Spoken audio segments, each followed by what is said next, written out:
Ya, assalamualaikum. Untuk kali ini saya akan memberikan deskripsi mengenai patologi seluler, terutama adalah patologi ultrastruktur pada beberapa kasus di kulit, ya sesuai dengan topik bahasan di mata kuliah patologi seluler.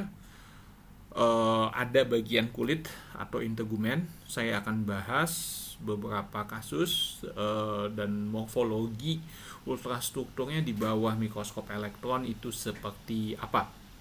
Eh, karena dia terbatas pada kulit, beberapa kelainan mungkin kita akan dapatkan juga di sistem organ yang lain. Jadi memang bahannya tidak begitu banyak. Saya coba pilihkan beberapa kasus-kasus yang menurut saya kita bisa jumpai pada kasus di kulit hewan dan perlu memang pemeriksaan ultrastruktur. Oke, kita langsung saja. Nah, ini adalah pertama gambaran satu kasus yang sering ditemukan di hewan, ya, yaitu terutama pada kasus-kasus hipersensitivitas dan juga kasus tumor. Ada satu tumor di kulit, terutama kulit anjing, yang disebut dengan tumor sel mas. Tapi sel mas ini sebetulnya uh, sel yang mengandung banyak granul yang berisi histamin, yang juga dia akan timbul pada kasus-kasus hipersensitivitas atau alergi. Nah, ini mast cell ya pada kasus sebetulnya kasus alergi dan inflamasi di kulit karena tikusnya diberikan toksin Pasteurella yang disuntikan langsung ke kulit intradermal. Nah, yang kita bisa lihat di sini ini adalah sel mas. Sel mas sendiri kalau kita lihat di pewarnaan hematosilin eosin ya bentuknya mirip seperti makrofag ya, tetapi dia punya granul-granul dengan He ya, punya granul-granul yang warnanya biru. Tetapi untuk kita tahu bahwa ini sel mas atau bukan, salah satunya kita harus memastikan dengan pewarnaan khusus yaitu toluidine blue. Nah, yang kita bisa lihat di sini nih, ini adalah pewarnaan toluidine blue yang mewarnai sel mas di jaringan dalam kasus ini di kulit. Di sini sel masnya warnanya terutama granul intrasitoplasmiknya warnanya menjadi ungu ya, kita sebut magenta. Nah, ini ada yang kita sebut dengan granul metakromatik. Jadi memang jika kita warnai toluidine blue, granul-granul sel mas ini akan berubah menjadi magenta dan ini spesifik untuk sel mas. Ya. Nah, granul metakromatik inilah yang mengandung banyak histamin. Jika kita periksa di bawah mikroskop elektron, terutama dengan transmissible electron microscope, di sini kita bisa lihat sel mas. Ya, ini inti sel normal, ini nukleolusnya, yang ini adalah kromatinnya.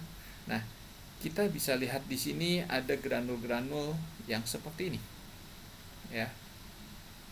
Oke, granul-granul seperti ini. Yang hitam-hitam ini lisosom. Ya. Nah, ini granul ini banyak. Warnanya ya kelabu, tidak begitu gelap. Ya, ini mencerminkan granul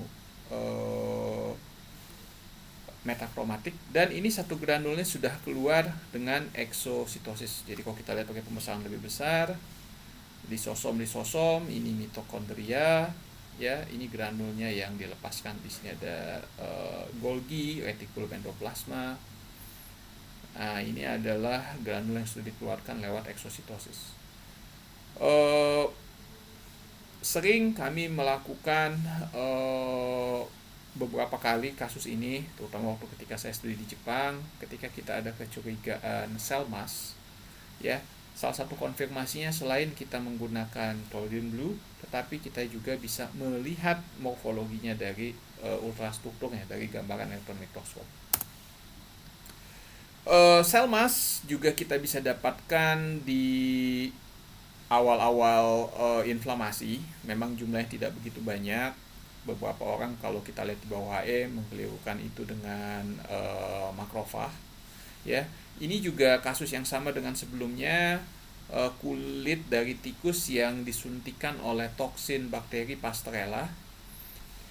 Jadi kalau kita lihat ini adalah pembuluh darah, ya kita bisa lihat di sini vena, ini adalah sel endotel, ini adalah jaringan perivaskular, ya ini pembuluh darah juga, sekitarnya adalah jaringan perivaskular. Oke. Nah, ini makrofag nih, ya. Maaf, ini bukan pembuluh darah, ini adalah nerve saraf, ya ini makrofag, dia punya banyak retikulum endoplasma makrofag. Nah ini sel mas. Oke, ini sel mas.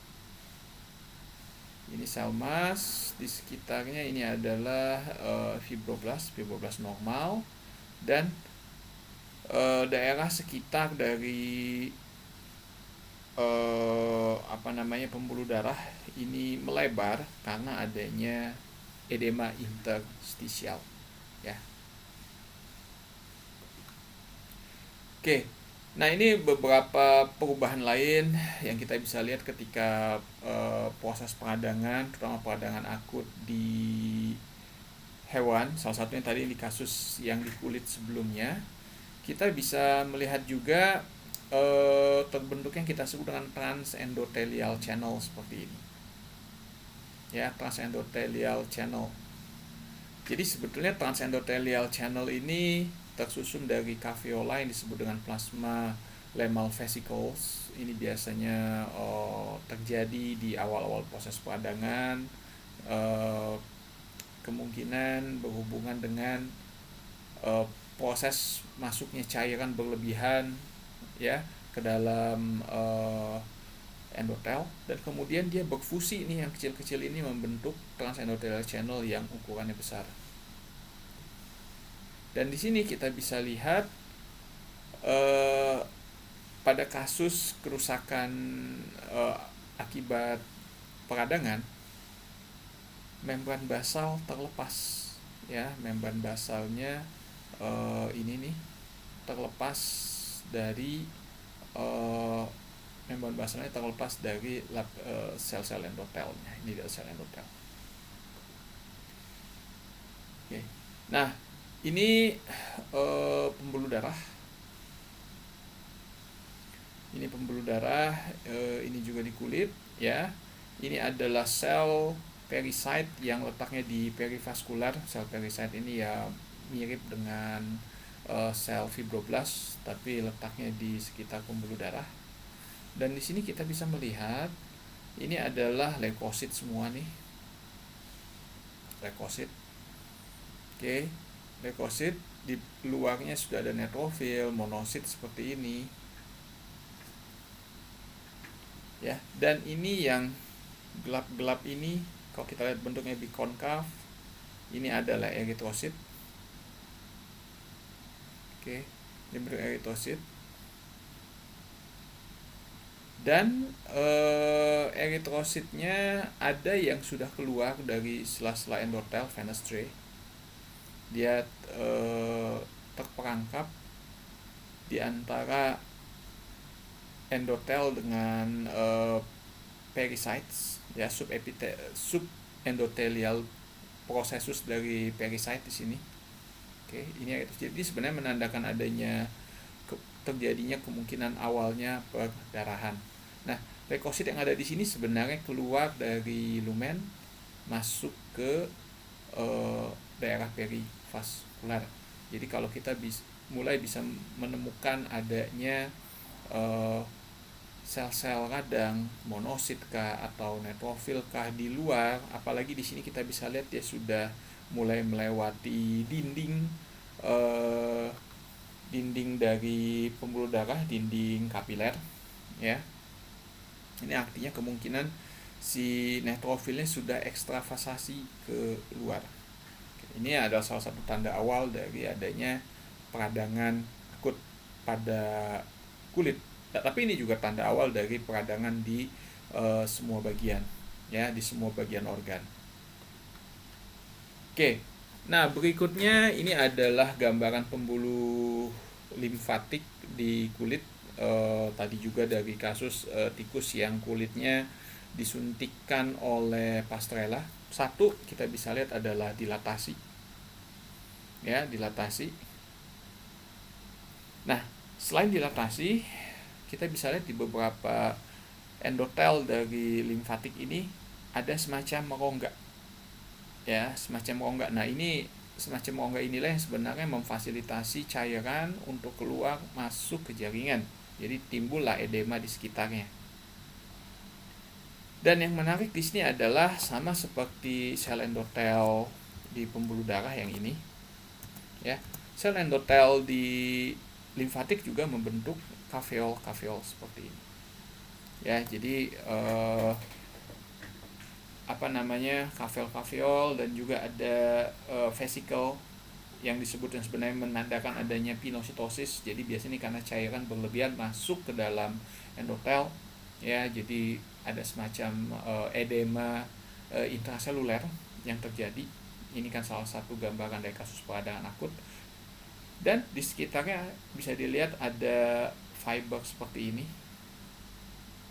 ya, fibrin fiber seperti ini adalah sebenarnya kolagen, ya, kolagen yang biasanya akan mulai datang atau bahkan berproliferasi kalau peradangannya makin berjalan lama. Jadi kalau misalnya sudah kronis, peradangannya masih berjalan, serabut kolagen ini akan makin banyak.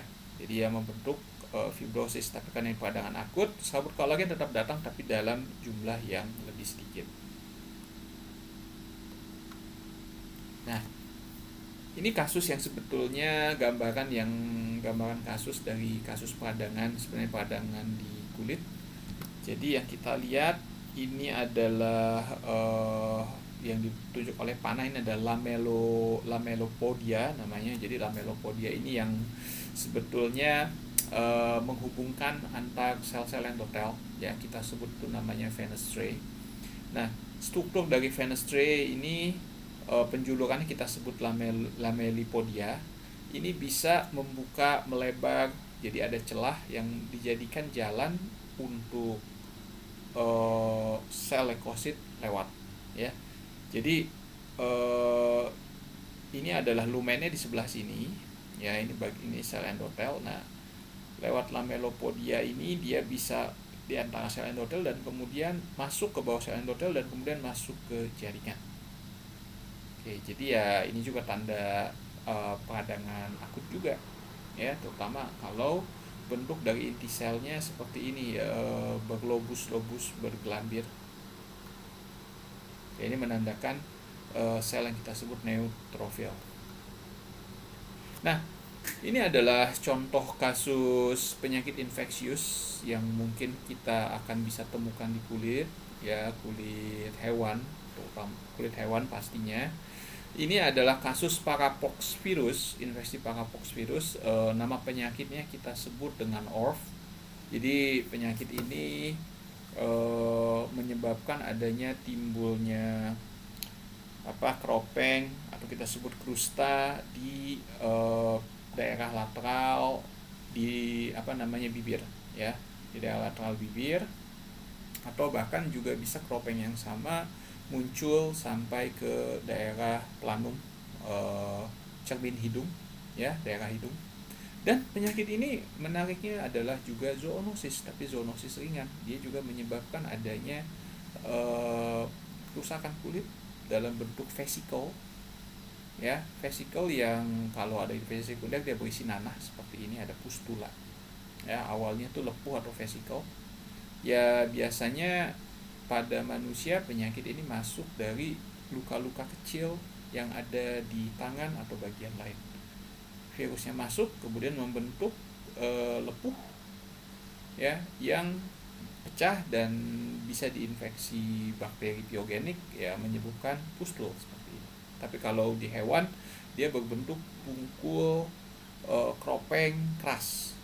Nah, kalau kita histopat bagian ini di biopsi, apakah diambil jaringannya misalnya dari hewan yang disembelih, Dan ada penyakit ini nih, penyakitnya di kambing dan di domba ya. Paling banyak sih di kambing. Kita akan lihat ini epidermis kulit. Jadi kita bisa melihat adanya pembesaran dari sel-sel epidermis, ballooning degenerations. Dan yang ditunjuk sama panah ini adalah badan inklusi intrasitoplasmik dari virus parapox. Oke. Badan inklusi intrasitoplasmik dari virus parapox. Oke. Apa yang kita bisa temukan pada kasus ini?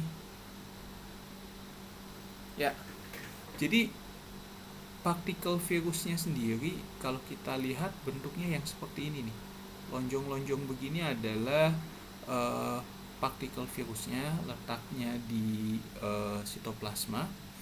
Dan kalau kita lihat ada seperti serabut-serabut ini kan, ini adalah menunjukkan kemungkinan adanya proteolisis. Oke, proteolisis dan antara kulit itu kan ada kita sebut intercellular bridge ya, intercellular junction, dia akan lebih melebar.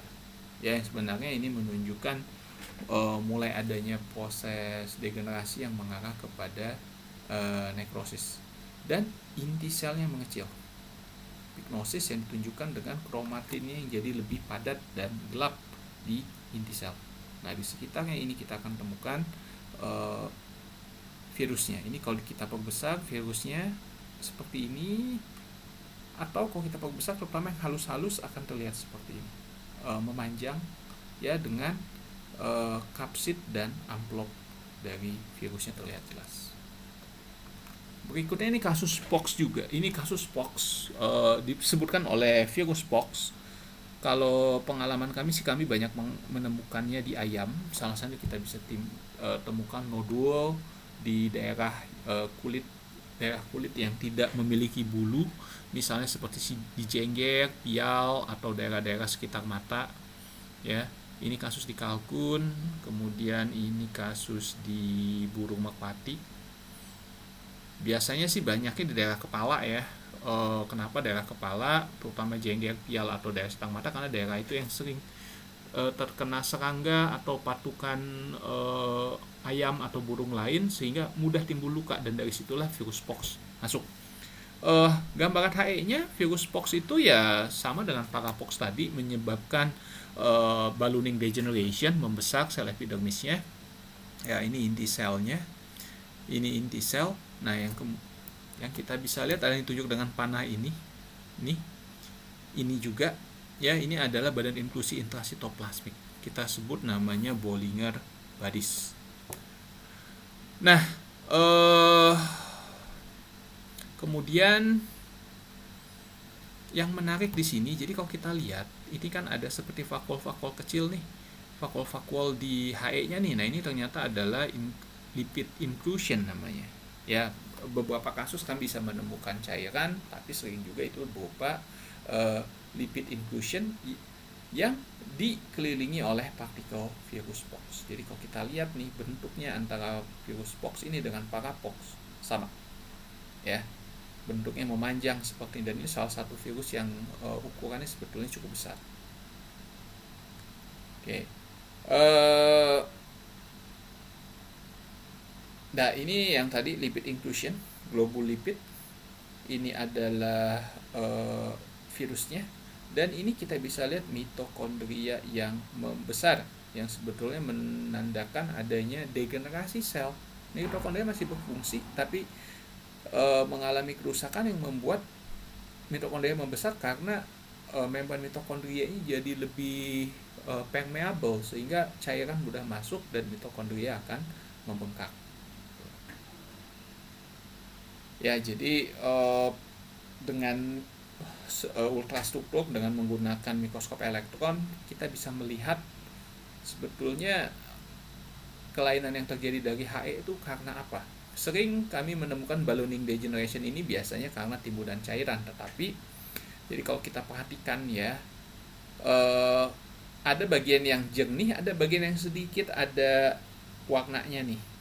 Nah, bagian yang jernih ini kemungkinan ini adalah lemak, karena kan kalau HE kan di dengan pelarut organik ya, alkohol, silen ya, jadi biasanya lemak itu akan lisis ya, sehingga menimbulkan vakuol yang jernih ya. Yang mungkin tidak terlalu jernih nih seperti ini ya, ini mungkin masih mengandung glikogen, protein, dan sedikit air. Jadi ya yang jernih-jernih ini kemungkinan ya dia mengandung lemak. Nah, ini lemaknya, dan di sekitar lemak ini kita akan temukan banyak virusnya. Dan tentu saja tanda-tanda degenerasi seperti pembengkakan dari mitokondria dan mitokondria bervakuol itu akan ditemukan. Jadi selnya mungkin masih bekerja, tapi kapasitas bekerjanya berkurang dan mengarah ke nekrosis, terutama nanti nekrosis dari sel ini dipicu oleh kerusakan pada mitokondrianya. Yang berikutnya lagi ya, ini di babi, kasus swine pox di ayam dengan pox di babi itu sama-sama disebabkan virus pox, tapi strain pox yang berbeda, jadi tidak bisa menular satu sama lain. Modelnya sama. Kalau pada babi, swine pox dapat ditemukan pada daerah kulit yang tidak berbulu. Oke, misalnya ini pada bagian dalam daun telinga yang tidak berambut, bagian dalam daun telinga nih, nodul-nodul, dan gambaran histopatologinya di epidermis itu juga sama. Kita akan temukan badan inklusi intrasitoplasmik ya.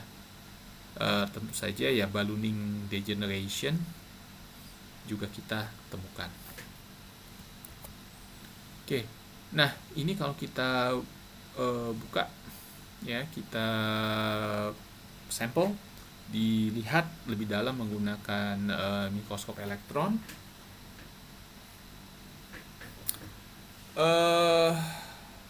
Ini partikel virusnya ya, partikel virusnya ini kemungkinan di bagian yang atas, bagian keratinosit. Jadi karena dia di bagian dekat keratinosit, kita masih bisa melihat struktur dari keratinnya seperti ini. Ini struktur keratin ya, struktur keratin, dan dikelilingi oleh virusnya ya. Nah, virus ini menjadi salah satu bentuk virus seperti ini, menjadi salah satu penanda mengenai tanda infeksi ini. Biasanya penelitian yang berhubungan dengan bagaimana cara masuk virus ke dalam sel, kemudian virus itu ada di dalam bagian sel di mana ya, itu bisa kita lihat dengan pemeriksaan ultrastruktur. Oke. Nah, berikutnya ini adalah kasus papiloma ya. Ini virus papiloma bentuknya. Oke, ini virus papiloma.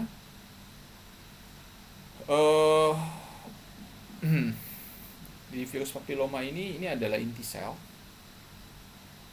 dan inti selnya ada yang hitam-hitam ini. Ini sebenarnya adalah badan inklusi. Jadi kalau kita lihat HE-nya, kalau di sini nih, coba kita lihat. Nah, ini adalah inti sel epidermis ya, inti sel keratinosit dengan ini nih, dengan badan inklusi intranuklear. Oke. Oh ya, ini gambarannya kalau papiloma ini kasus pada anjing ya, saya rasa mirip mungkin dengan kasus pada manusia ya, tapi penyebabnya adalah papiloma virus. Oke. Nah, ini terisi di sini. Dan ini adalah gambaran yang lebih besar ya. Jadi ini sebenarnya adalah inti sel. Oke, ini adalah kumpulan virusnya, dan ini adalah nukleolus. Jadi nukleolus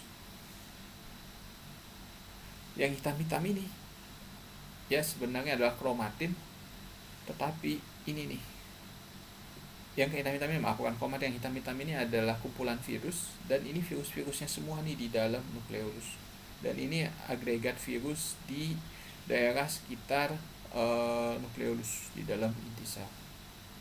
Oke, jadi kalau kita lihat ya, kalau besar kita akan lihat bentuk virusnya seperti ini untuk papiloma. Ya, jadi bisa kita lihat dia berbeda bentuknya dengan pox. Oke, jadi ya dulu sebelum teknik imunostokimia banyak ditemukan, imunokimia dengan berbagai antibodi banyak ditemukan, serologis juga belum, serologis ELISA juga belum banyak dilakukan. Identifikasi terutama karena infeksi virus itu lebih baik digunakan dengan pemeriksaan mikroskop elektron atau pemeriksaan ultrastruktur. Nah, berikutnya ini contoh dari infeksi yang lain. Ini infeksi distemper ini pada anjing disebabkan oleh paramyxovirus. Jadi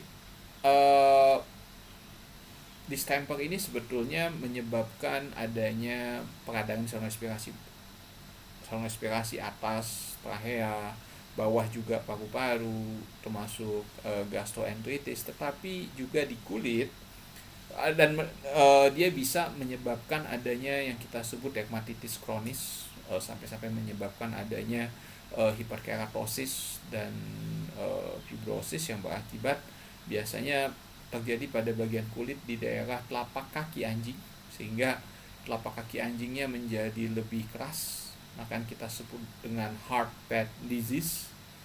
Ini saya kebetulan koleksi saya untuk hard pad disease tidak ada ininya, gambaran histopatologinya, tapi paling banyak kita bisa temukan di sini nih, ini di trachea. Ya, ada yang ditunjuk ini adalah badan inklusi, ini di otak, ini badan inklusi intranuklear di sel-sel glia. Nah, ini saya ambil dari internet, ini adalah epidermis ya, dengan degenerasi epidermis, dan yang ditunjuk dengan panah ini adalah badan inklusi intrasitoplasmik. Nah, kalau kita periksa lebih lanjut, virus paramyxovirus ini bisa ditemukan dalam inti sel dalam bentuk virion seperti ini, ya, dalam bentuk virion seperti ini. Dan kalau kita besarkan, nah ini kumpulan dari kapsidnya, nukleokapsid dari virus distemper. Nukleokapsid dari virus distemper. Nah, di bawah sini ini adalah kasus lain, memang tidak ditemukan di kulit, ini di otak, ini adalah kasus rabies. Ya, badan inklusi di dalam neuron, tapi terkadang di neuron yang di daerah dekat di neuron sistem saraf pusat ya, di otak, ini ada badan inklusi juga. Nah, ini bentuk dari virusnya. Jadi di sini kita bisa melihat distemper dengan rabies sama-sama menyebabkan kerusakan otak. Walaupun distemper kita banyak bisa temukan juga di kulit, tapi bentuk dari badan inklusinya mirip, terutama badan inklusi yang ada di intrasitoplasmik. Jadi untuk membedakannya kita bisa menggunakan yang namanya mikroskop elektron ya. Jadi kalau kita lihat bentuknya nih seperti ini, panjang-panjang dengan bentuknya batang.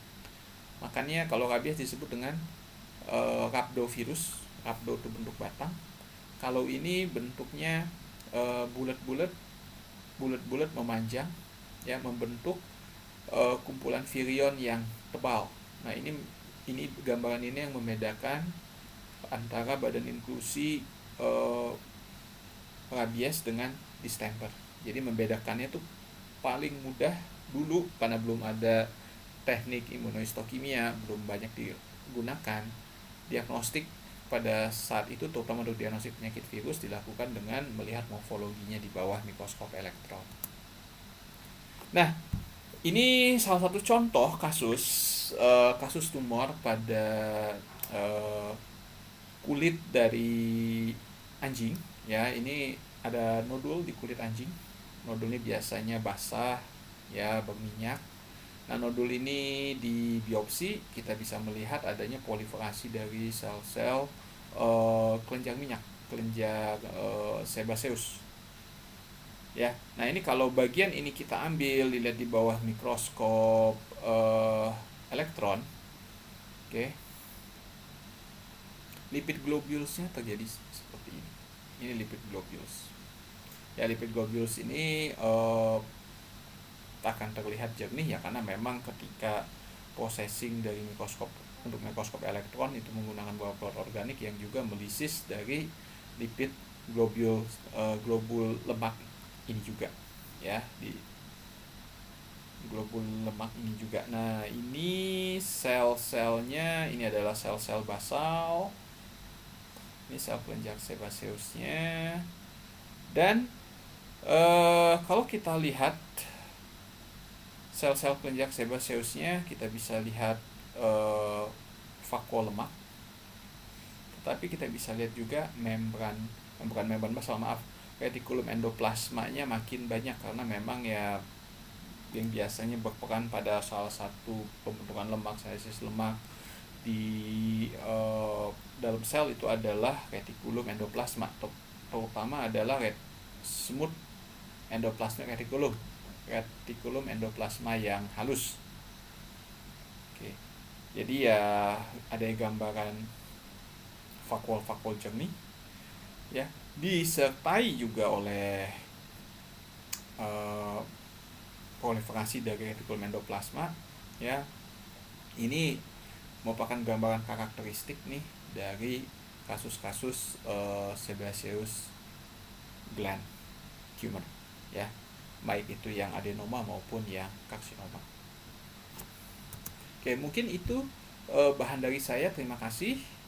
Jika ada pertanyaan, silahkan ditanyakan kepada saya. Saya buka pertanyaan, bisa langsung ke WA saya, ke WhatsApp, atau bisa juga bertanya langsung, kita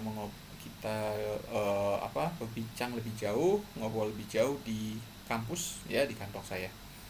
Mungkin itu mengenai ultrastruktur dari sistem integumen, ya, tidak begitu banyak memang. Mudah-mudahan bermanfaat, dan terima kasih atas perhatiannya. Saya tutup. Wassalamualaikum warahmatullahi wabarakatuh.